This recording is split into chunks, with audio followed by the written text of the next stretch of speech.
Hace más de 2 años, ambas organizaciones, Fundación Emilia Silva Figueroa Víctimas de Accidentes y Chilquinta Energía, comenzamos a trabajar en una alianza para fomentar la toma de conciencia entre la comunidad respecto de cómo convivir de manera respetuosa en las vías, porque creemos en el gran desafío que es formar futuros usuarios conscientes y empáticos. Ahora, para iniciar oficialmente esta actividad, Carolina Figueroa, presidenta de la Fundación Emilia, se referirá a la importante misión que lleva a cabo esta institución. Carolina. Hola, buenas tardes a todos. Para nosotros es un gusto hacer este tipo de iniciativas y un gusto también hacerlo junto a Chilquinta, desde donde hemos tenido todo un trabajo de concientización y sensibilización desde el año pasado. Hay que recordar que el año pasado nosotros hicimos talleres presenciales en las áreas de concesión de Chilquinta en diversos colegios y tuvimos una muy buena acogida. Y claro, este año con el COVID y el efecto pandemia no podíamos hacer talleres presenciales, pero sí queríamos estar conectados con la ciudadanía y conectados con la sociedad. Por lo tanto, el hacer este seminario online, virtual, entre una organización sin fines de lucro y la empresa privada, realmente es un aliciente de pensar que se puede hacer un trabajo conjunto en prevención y creo que eso es algo sumamente destacable. Gracias, Carolina. Aprovechamos de reiterar la solicitud para quienes se han incorporado en este rato de que silencien, por favor, sus micrófonos y apaguen sus cámaras para no interferir en las presentaciones y para optimizar la calidad de la... En esta oportunidad también, Macarena Daney, subgerenta de Asuntos Corporativos y Comunidades de Chilquinta Energía, quiere referirse a lo relevante que ha sido esta alianza que ya les comentábamos. Macarena. Hola, buenas tardes a todas y a todos. Efectivamente, como decía Carolina, para nosotros es muy importante esta alianza que tenemos con Fundación Emilia, porque creemos que la educación y el cambio cultural son fundamentales a la hora de abordar la problemática. Como empresa podemos seguir reparando los postes y resolviendo los problemas de interrupción del servicio que sufrimos cuando hay accidentes, cuando hay siniestro, pero si no atacamos el problema de fondo, no vamos a tener una mejora necesaria para que este tema también no siga dejando más víctimas, de manera silenciosa como son nuestros clientes electrodependientes, por ejemplo. Lamentablemente, y a pesar de todos los esfuerzos que Chilquinta hace, la región sigue viviendo las consecuencias de los choques a poste. Es por esto que si queremos mantener la calidad de suministro que nos caracteriza como empresa, necesitamos evitar los accidentes y creemos que para eso debemos abordar esto desde la educación. Ya son 2 años, esperamos poder seguir continuando con esta alianza y para esto Fundación Emilia ha sido un socio estratégico importante que nos ayuda a llegar con el mensaje a la ciudadanía y de manera especial en este momento que estamos viviendo hoy, a través de ustedes quienes cumplen un rol relevante en la formación de las futuras generaciones. Así que agradezco a Fundación Emilia por el apoyo, por poder tener este trabajo en conjunto que ha sido muy beneficioso para ambas partes. Y bueno, ahí dejo a Carolina que va a continuar con la presentación. Muchas gracias. Gracias, Macarena. Ahora sí, damos inicio oficialmente al taller. Les recordamos que al finalizar la presentación de Carolina, vamos a abrir un espacio para consultas y comentarios. Adelante, Caro. Bueno, retomo la importancia que esta iniciativa tiene para nosotros, no solamente generar instancias puntuales de sensibilización, sino que es un trabajo conjunto que se ha llevado durante todo el año, tanto en las redes sociales, gráficas comunes, pero también en este tipo de instancias en que creo que es vital, porque en definitiva estamos apuntando a una educación integral, una educación continua y dirigida a la sociedad en su conjunto, a la ciudadanía en su conjunto, para que sean nuestros partners y nuestros difusores en este tema tan poco abordado muchas veces, que es la siniestralidad vial. ¿Y por qué digo que es tan poco abordado? Porque desde la perspectiva de lo que se entiende por política pública, la siniestralidad vial siempre está asociada a tránsito. No se ha visto cómo transversalmente la siniestralidad vial toca una otra serie de aristas, como por ejemplo son justicia, como es salud, como es educación, y que creemos que es vital para que efectivamente bajemos las cifras. Y entonces, desde ese punto de partida, desde Fundación Emilia, nosotros no hablamos de accidentes viales, sino que hablamos de siniestros viales, tomando esta perspectiva de que un siniestro es algo totalmente evitable, en cambio un accidente no. Un accidente, por ejemplo, es que a ti te caiga un rayo en este momento en tu casa. La posibilidad de que eso ocurra es totalmente inmanejable, ¿sí? Pero un siniestro es totalmente manejable porque, como lo dice la gráfica, se conocen sus causas, todos sabemos que hay factores humanos que provocan la cantidad de siniestros viales que tenemos diariamente, se pueden prevenir, ya que se conocen sus causas, podemos prevenirlas entonces, la provocan conductas inseguras y yo también diría que imprudentes, inseguras e imprudentes, como por ejemplo la conducción en estado de ebriedad, la conducción bajo el efecto de las drogas, la conducción a exceso de velocidad y en este momento también la conducción al ir conduciendo viendo el celular, y no se producen nunca por mala suerte. Aquí hay una construcción epistemológica que dice, tuve la mala suerte de participar en un siniestro vial. Y no es mala suerte si tú fuiste el causante del siniestro vial, porque hay causas humanas que afectaron que efectivamente tú perdieras el control del vehículo o la atención en la vía. Por lo tanto, lo primero que tenemos que afirmar con respecto a la problemática vial es que no se pueden seguir llamando accidentes, porque cada vez que se llama accidente se naturaliza de alguna forma el fenómeno y el fenómeno no es natural.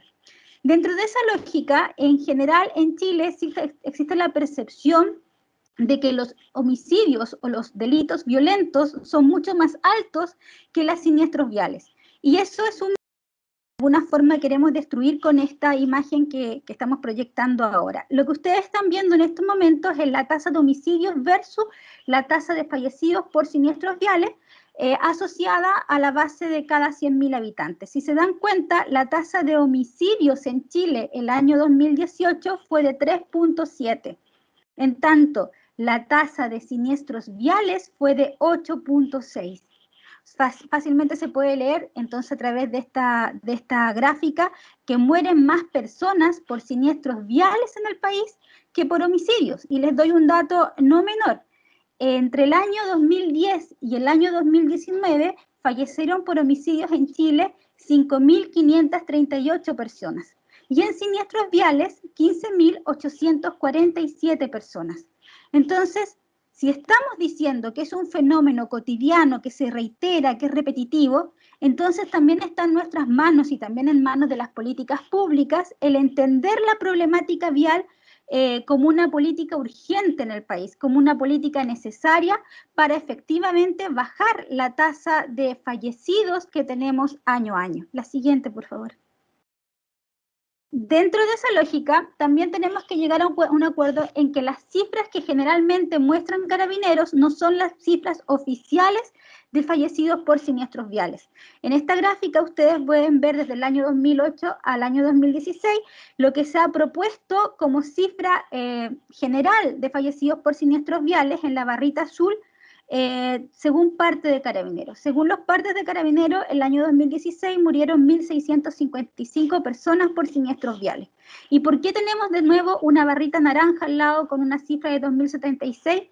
Porque las personas que mueren en siniestros viales y que se registran en torno a las bases de Carabineros son solamente las personas que fallecen dentro de las primeras 24 horas.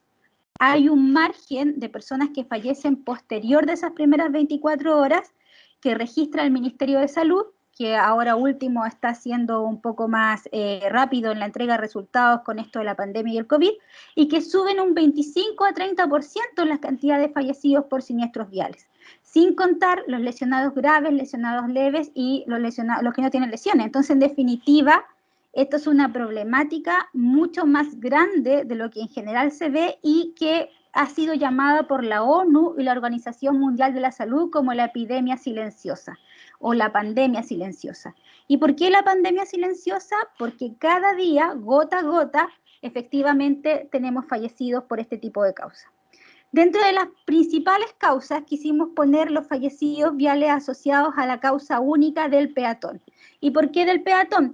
Porque generalmente los usuarios más vulnerables de las vías son los peatones. Si bien se deben entender las vías como espacios integrados en los cuales se participen ciclistas, automovilistas, motoristas y peatones, son los peatones los usuarios más expuestos. Y esta exposición genera entonces una gran siniestralidad vial por culpa muchas veces de automovilistas y motoristas, bueno, y otro tipo de ciclos. Pero también hay causas asociadas a la imprudencia del peatón que son totalmente evitables. Y si se dan cuenta, son bastante altas las cifras en las cuales los peatones originan, entre comillas, el siniestro vial. La siguiente, por favor. Dentro de esa lógica, revisamos la cifra de un decenio según las bases de salud. Entre el 2008 y el 2018 fallecieron 4.656 peatones y estas fueron las tres principales causas. No ir atento a las condiciones del tránsito, que básicamente significa el ir contestando el celular o el ir escuchando música cuando se atraviesa la línea peatonal, como lo ven ahí, y también peatones ebrios en la vía. Esto es muy importante porque en general cuando se habla de peatones ebrios en la vía, se habla de peatones bajo estado de ebriedad, no bajo la influencia del alcohol. Y eso también se sumaría a la cantidad de peatones que fallecen entonces por una causa externa asociada directamente a su conducta imprudente, y son conductas que se pueden evitar. También hay que destacar que el rango etario de los peatones que fallecen en las vías, el más importante va entre los 18 y los 30 años. La siguiente. Dentro de esas conductas imprudentes de los peatones, también tenemos que incorporar dentro de los peatones los adultos fallecidos, adultos mayores de 65 años. En realidad el registro entre el año 2008 y el 2016 establece que 3.189 adultos mayores de 65 años murieron en las vías. En este grupo etario hay que entender que en general ellos cumplen muchísimo las normas del tránsito, y la muerte de ellos en las vías se debe, por ejemplo, a la velocidad que tienen al cruzar una vía cuando hay un semáforo que dicta verde y que luego pasa rápidamente a rojo. Ahí habla de un principio también de humanidad, porque finalmente la gente se olvida de que las personas arriba de una edad caminan más lento y no hay un respeto por ella en las calles. O sea, las cifras te lo dicen claramente. Y otro de los usuarios más vulnerables son los niños. Entre el año 2006 y el 2016 fallecieron 1.167 niños entre 0 y 14 años, víctimas de siniestros viales, especialmente a 50 kilómetros alrededor de su casa o a 2 kilómetros alrededor de su escuela. Entonces, en definitiva, aquí hay que hacer una iniciativa de aporte en seguridad vial de los niños, pidiéndole a la población que transita alrededor de escuelas, hospitales también, que por favor reduzcan la velocidad. Generalmente las zonas que están cerca de las escuelas se llaman zonas calmas y se tiene que ir a 30 kilómetros por hora, pero la mayoría de la gente no baja la velocidad, incluso aunque están señalizados que se tiene que hacer cerca de establecimientos escolares. La muerte de estos niños es totalmente evitable. Otra de las causas en que fallecen niños es por el no uso de los sistemas de retención infantil. Muchas de las personas dicen, oye, voy a la esquina, y no establecen que efectivamente tienen que anclar a los niños según peso y talla en los autos para ir seguros a cualquier lugar. Esto es definitiva, es una responsabilidad también de cada uno y de las familias de proteger a los niños, porque creemos que el derecho a la movilidad segura de la primera infancia es un derecho transversal que tenemos que defender todos como sociedad. La siguiente, por favor. Dentro de esa lógica, tenemos acá las dos barras nuevamente entre la lógica de Carabineros y lo que estableció el DEIS, y se dan cuenta de que hay una diferencia sustancial en lo que se registra las primeras 24 horas y lo que se registra después de las primeras 24 horas. Lamentablemente, al no tener un sistema integrado de estadísticas, no podemos dimensionar la real importancia de la problemática de la siniestralidad vial, y eso hace que también no mejoremos las políticas públicas. Entonces es necesario que se comiencen a generar sistemas que crucen la cantidad de datos para que efectivamente podamos dirigir las políticas públicas de una mejor manera. La siguiente. Dentro de los otros usuarios vulnerables encontramos entonces también a los ciclistas. Estas cifras están establecidas entre el año 2006 y 2016, y por qué no, y la pregunta por qué no el 2019 y 2020, vuelvo a repetir, estas son cifras del Ministerio de Salud que se cruzan con el DEIS, y es la cifra que nos gusta usar porque es la cifra real que incorpora las horas posteriores a las 24. Registramos que durante ese decenio fallecieron 1.103 personas. De esa lógica, el 93.9% fueron hombres, el 6.1% mujeres. ¿Por qué tenemos también que incorporar las variables de género por usuario, por tipo de siniestro, por tipo de imputado y por tipo de víctima? Porque es importantísimo el saber a quién le hablamos y a quién le transmitimos el mensaje de prevención. No es menor el saber a quién le transmitimos el mensaje de prevención, porque un mensaje de una campaña única no va a llegar a todos los oídos y necesitamos efectivamente llegar a los más jóvenes, o sea, entender la educación desde la primera infancia, pero también a aquellos grupos o segmentos etarios que van desde los 18 a los 30 y desde los 40 a los 50, porque son los que están causando una mayor cantidad de siniestralidad vial en el país, y por lo tanto las campañas deben ir dirigidas ahí. En tanto los ciclistas, las campañas también deben ir dirigidas a que la gente conozca la ley de convivencia vial, que es una ley que se promulgó hace algunos años atrás y que tenía como fin el fomentar la convivencia de los distintos usuarios en la vía. ¿Y el por qué es tan importante esta ley de convivencia vial? Porque establece normas que protegen a los usuarios más vulnerables, como los ciclistas, también los motoristas están dentro de esta lógica, y cualquier tipo de ciclo que comparta la vía, dentro de los cuales está el 1,5 metros, que es el 1,5 metros de vida que hay que dejar siempre en las vías para que el ciclista pueda ocuparlas con seguridad, cosa que en Chile no se respeta mucho. Esta cifra no es menor y ha aumentado muchísimo durante la pandemia. Durante la pandemia, la cifra de ciclistas fallecidos, producto de todo esto de intercambio de delivery, etcétera, y la baja movilidad, ha aumentado la cantidad de fallecidos en las vías, y creo que es un tema que hay que abordar con cierta relevancia, tratando de traspasar todas las aristas que tiene la ley de convivencia vial a un público mucho más amplio. La siguiente. Dentro de las cifras totales de siniestralidad vial y de las cifras totales de víctimas de siniestralidad vial, no voy a hablar de imputados, solamente de víctimas, tenemos que un 79% son hombres y un 21% son mujeres. Dentro también de este mismo grupo se ha hecho y se ha segmentado por estado civil, y nos hemos dado cuenta de que los que marcan que son solteros son un número mucho más alto de los que son casados. Vamos a hacer un estudio sociológico al respecto, pero en definitiva te está dando nuevamente algunas variables que hay que tomar en serio cuando uno apunta a políticas públicas integrales, el reconocer cuál es la cantidad de víctimas, dónde se encuentra esa cantidad de víctimas, y apuntar entonces a las políticas públicas de comunicación y difusión de campañas preventivas a ese tipo de sujetos, efectivamente, para que les llegue un mensaje preventivo que puedan reproducir constantemente. La siguiente.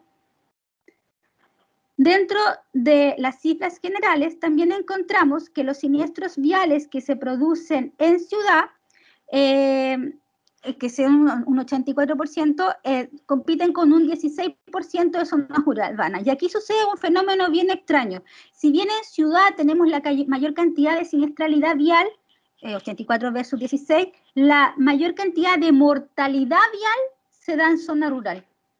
Se da el ejemplo inverso. ¿Y por qué eso? Porque cuando efectivamente hay siniestros viales que resultan en lesiones gravísimas, en zonas rurales, la atención médica se encuentra a mucho más tiempo de distancia que la atención médica que se encuentra en ciudad.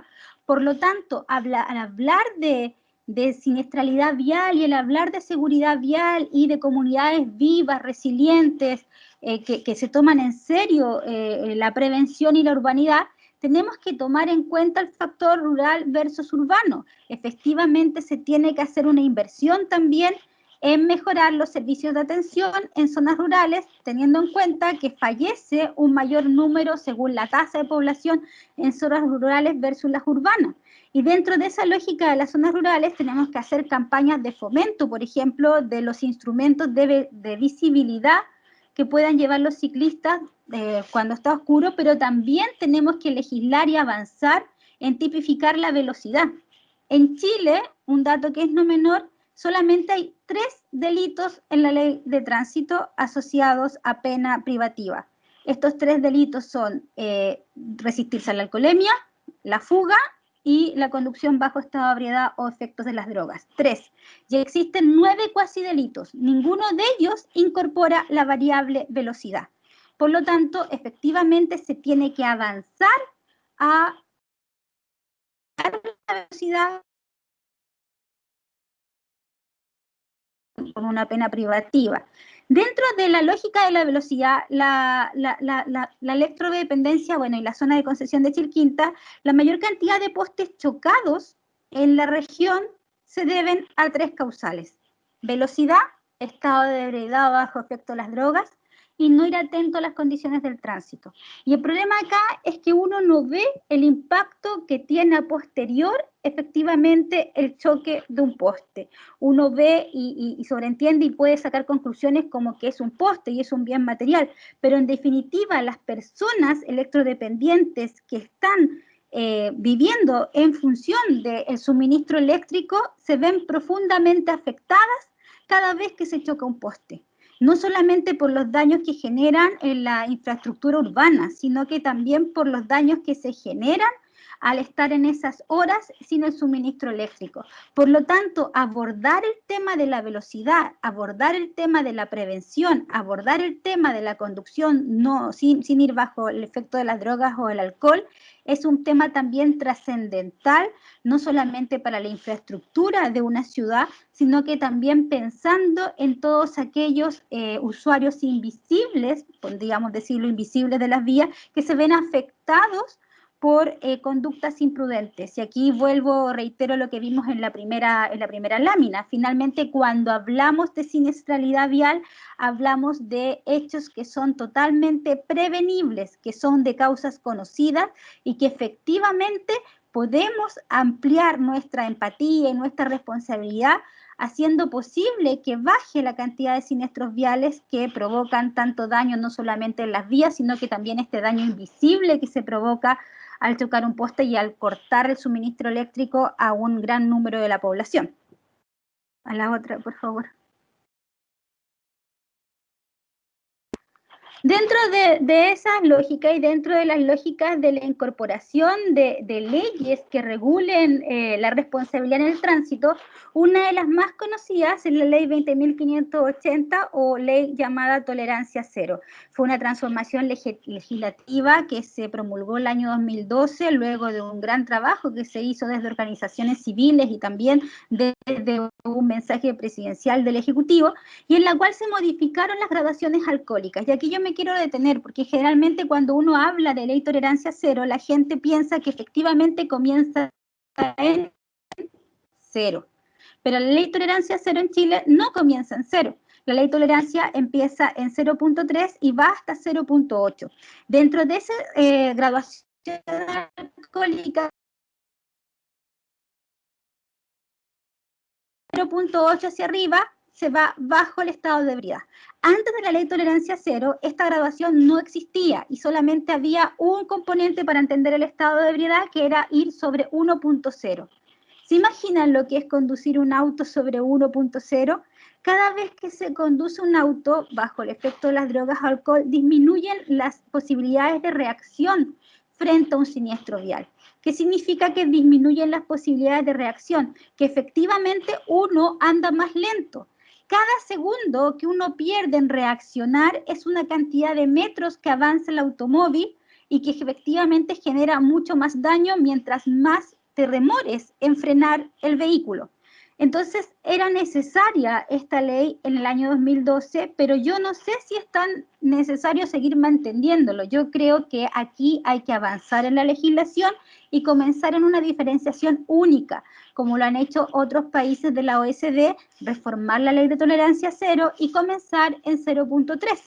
¿Por qué? Porque de alguna forma tú así das un mensaje en positivo a la ciudadanía. Cuando tú les hablas de la ley de tolerancia cero, lo que nos preguntan por redes sociales es, bueno, pero díganme, ¿cuántas copas de alcohol efectivamente puedo beber para no cumplir y no pasar al estado de ebriedad? Y la respuesta siempre es la misma, 0. Usted, si conduce, no bebe, no consume drogas. Y a la gente le cuesta mucho entender esta particular diferencia entre el bajo a la influencia y el estado de ebriedad. Por lo tanto, avanzar en una modificación de la ley de tolerancia cero también es avanzar en un principio de dignidad y humanidad de la sociedad, de entender que estas conductas efectivamente dañan a otros, tienen consecuencias y que por lo tanto, por esa razón, deben ser reformadas. Lo que sí incrementó la ley de tolerancia cero es lo que ven ustedes ahora, que son las sanciones de la ley de tolerancia, y que en general las mostramos porque la mayoría de las personas no conocen y la confunden con la ley Emilia. Las sanciones de la ley de tolerancia cero son sanciones pecuniarias, vale decir, tienen que pagar multas, y tiene que ver con sanciones de suspensión de la licencia de conducir. ¿De acuerdo? En función a eso, entre el 0.31 y el 0.79 hay una diferencia bien grande si es primera vez y si hay lesiones o no hay lesiones. Las sanciones empiezan desde la suspensión de 3 meses de la licencia de conducir y van hasta la inhabilidad de por vida. Esa inhabilidad de por vida está asociada a la incorporación de la ley Emilia. Pero en todas las otras se puede, entre comillas, volver a pedir la licencia si uno prueba que no ha tenido siniestros viales asociados en una cantidad de años. Y eso genera una sensación de impunidad en las personas. Estas sanciones de la ley de tolerancia cero deben ser entonces asociadas directamente con lo que se conoce como la ley Emilia, que establece sanciones de privación de libertad en relación a si existen lesiones graves gravísimas o el fallecimiento. La siguiente. Ahí va. La ley Emilia o la ley 20.770 es la única ley que establece delitos viales. Como les decía en un principio, en la ley de tránsito y el Ministerio Público solamente se querella por 12 tipos de causas entre cuasi delitos y delitos. Dentro de esas 12, 9 son cuasi delitos y 3 son delitos. Por lo tanto, 9 solamente van a tener sentencias que se asocian generalmente a medidas como firma mensual, arresto domiciliario nocturno o ir a firmar al patronato de reos.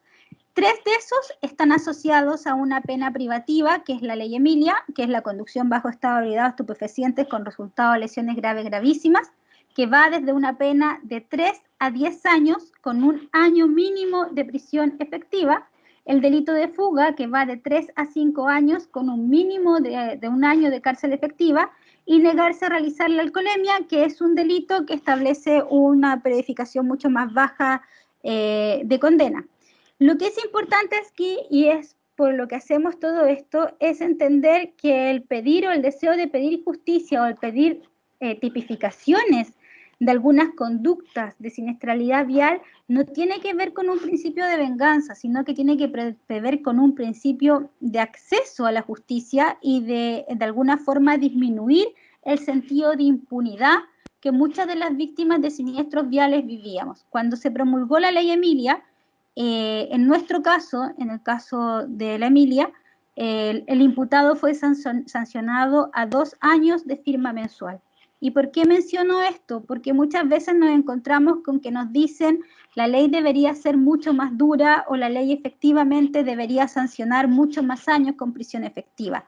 Sí, nos gustaría hacer una mayor transformación legislativa, sí, nos gustaría empezar de 5 años y un día, que fue el primer proyecto que nosotros presentamos al Congreso, pero sí se han mejorado de alguna forma los tipos de sentencias que hemos obtenido desde la promulgación de la ley.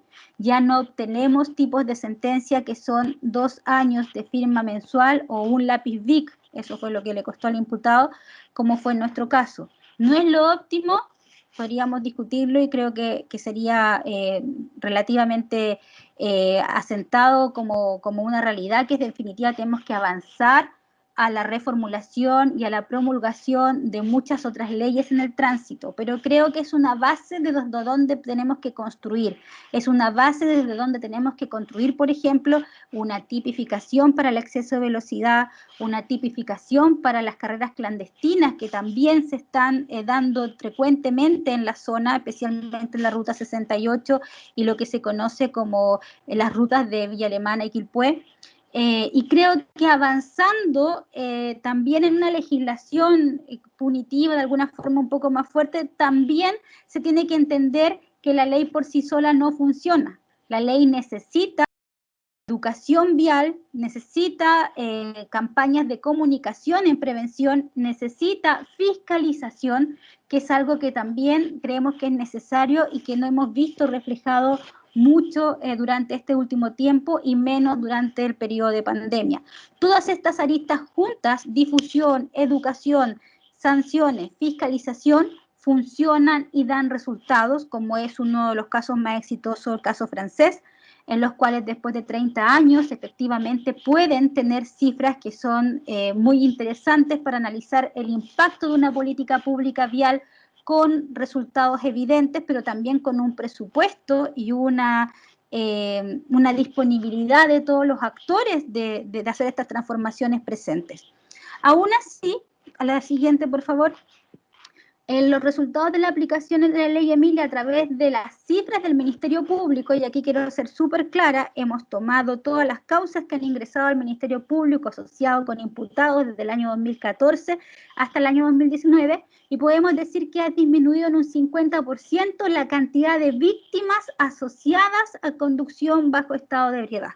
Y aquí un paréntesis, cuando nosotros empezamos a indagar cuántos causas ingresaban al Ministerio Público asociadas a conducción bajo estado de ebriedad, nos encontramos que en el año 2013 y 2012 eran más de 300 las víctimas que efectivamente habían fallecido o en las primeras 24 horas o a posterior como resultado de un siniestro vial asociado al alcohol. Más de 300. ¿Y por qué esa cifra no se de alguna forma no se entendía en función de las cifras de Carabineros? Porque esas cifras registran todas las variables de las causas y todas las víctimas implicadas en un siniestro vial hasta casi un año después de provocado el siniestro vial. Por lo tanto, eran mucho más altas que las registradas desde Carabineros y también incluso desde el DEIS que iba 2 años atrás. En función de esas cifras, entonces, el establecer un resultado de una baja de un 50% es sumamente importante, porque en definitiva lo hicimos, como lo digo, hicimos como país, no hicimos nosotros, sino que lo hizo la sociedad en su conjunto en 4 o 5 años de aplicación. Ahora, el gran temor que tenemos es que efectivamente se vuelva a subir en las cifras porque se pierde la atención en la comunicación y se tiende la atención en la fiscalización. Y vamos con esta, que es una de las últimas gráficas. El año 2018, Carabineros realizó 6.633.406 controles vehiculares. Quiero detenerme aquí para que se entienda lo que es un control vehicular. En Chile el control vehicular es simplemente que te detengan el auto, que te pidan la licencia de conducir y los papeles del auto y que vean si tienes algún rastro de alcohol. Si tienes algún rastro de alcohol, te toman entonces el Intoxilizer y te registran entonces efectivamente si ibas bajo el estado de ebriedad. A eso que son controles de tránsito simple, Carabineros efectivamente realizó 6 millones. El año 2019, no pusimos la gráfica en el registro porque recibimos hace poco la información, se realizaron cerca de 6.900.000 controles vehiculares. El parque automotriz del país es arriba de 5 millones. Por lo tanto, si seguimos esta lógica, podríamos entender que a lo menos a una persona, o sea, a un auto le debió haber tocado un control vehicular durante el año. El problema es que muchos de estos controles se hacen en el mismo lugar siempre y hay muchos tipos de casos que nos dicen que en años nunca los ha controlado un carabinero y mucho menos con un Intoxilizer. ¿Qué significa eso? Que los controles de fiscalización no son eficientes en razón de la prevención de los conductores en estado de ebriedad. Si bien es un 13.4% los conductores que se han visto efectivamente registrados como que iban bajo estado de ebriedad. Ese 13.4 debe ser mucho menos en razón de lo que deberían ser los registros de tránsito tradicionales. Doy un ejemplo sumamente en claro. En Costa Rica se ha bajado la cantidad de conducción en estado de ebriedad porque hacen un mínimo de 3 controles a los autos por año. 3 controles. Y no se paran en puntos fijos, sino que tienen puntos móviles para efectivamente hacer este tipo de controles. En Francia también tienen un mínimo de un estándar, de una media de 3 controles por automóvil. En Chile no llegamos a un control completo. Cuando te digo completo, es un control aleatorio en la cual te pongan el examen del Intoxilizer, pero que también te puedan pedir el examen del narcotest. Esa fue una lucha bastante grande. El año pasado recién se incorporaron los narcotests en el país. ¿Y por qué son tan importantes? Porque la ley establecía que era la conducción bajo estado de ebriedad o las drogas. Y no podíamos discernir cuántos conductores lo hacían bajo el estado de las drogas porque no sabíamos en función de que no teníamos el instrumento. En este momento en Chile hay 30 instrumentos de narcotest. 30 para todo el país. Un promedio de 2 a 3 por región.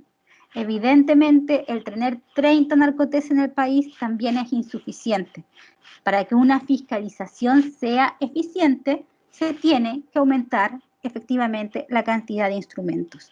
¿Y por qué es tan necesario que esto se sepa y que se comunique y que se transmita desde la primera infancia, en la secundaria, en lo que sea, cuando uno está en la enseñanza media, etcétera? Porque en definitiva es tarea de todos el conocer cómo se fiscaliza, cuál es el impacto de las leyes y cómo se previene. ¿Y por qué es tarea de todos? Porque también es tarea de todos el entender que esto no se debe seguir naturalizando. Es tarea de todos el entender que tenemos que promover un cambio cultural que beneficie a una sociedad en su conjunto, que entender que las acciones individuales tienen un impacto en la sociedad y que ese impacto disminuye cuando todos tomamos la carga. Por eso es tan importante hacer este tipo de seminarios, por eso nos hemos esforzado en generar material, en generar campañas preventivas y gráficas, porque queremos que todo el mundo entienda cuál es la problemática real de la siniestralidad vial, cuál es el efecto en la sociedad y efectivamente que se comprometan junto a nosotros, a todos nosotros, a rebajar la cantidad de siniestros viales del país y también a reducir tanto dolor que se genera al ser víctima de este tipo de siniestros. Es por eso que siempre invitamos con esta gráfica de ¿quieres ser protagonista del cambio cultural? Benjamín cuando lo hace mucho más eufórico que yo, pero en realidad a mí me gustaría hacer la reflexión de efectivamente ¿quieres ser protagonista de un cambio cultural? Entonces comprométete con la seguridad de todos, entiende que la vía es el espacio democrático que todos usamos por excelencia todos los días y ayúdanos a reducir tanto dolor de ser víctima de algo que nosotros no pedimos y que fue culpa de una conducta imprudente de un tercero. Al entender eso, efectivamente ya nos estás ayudando.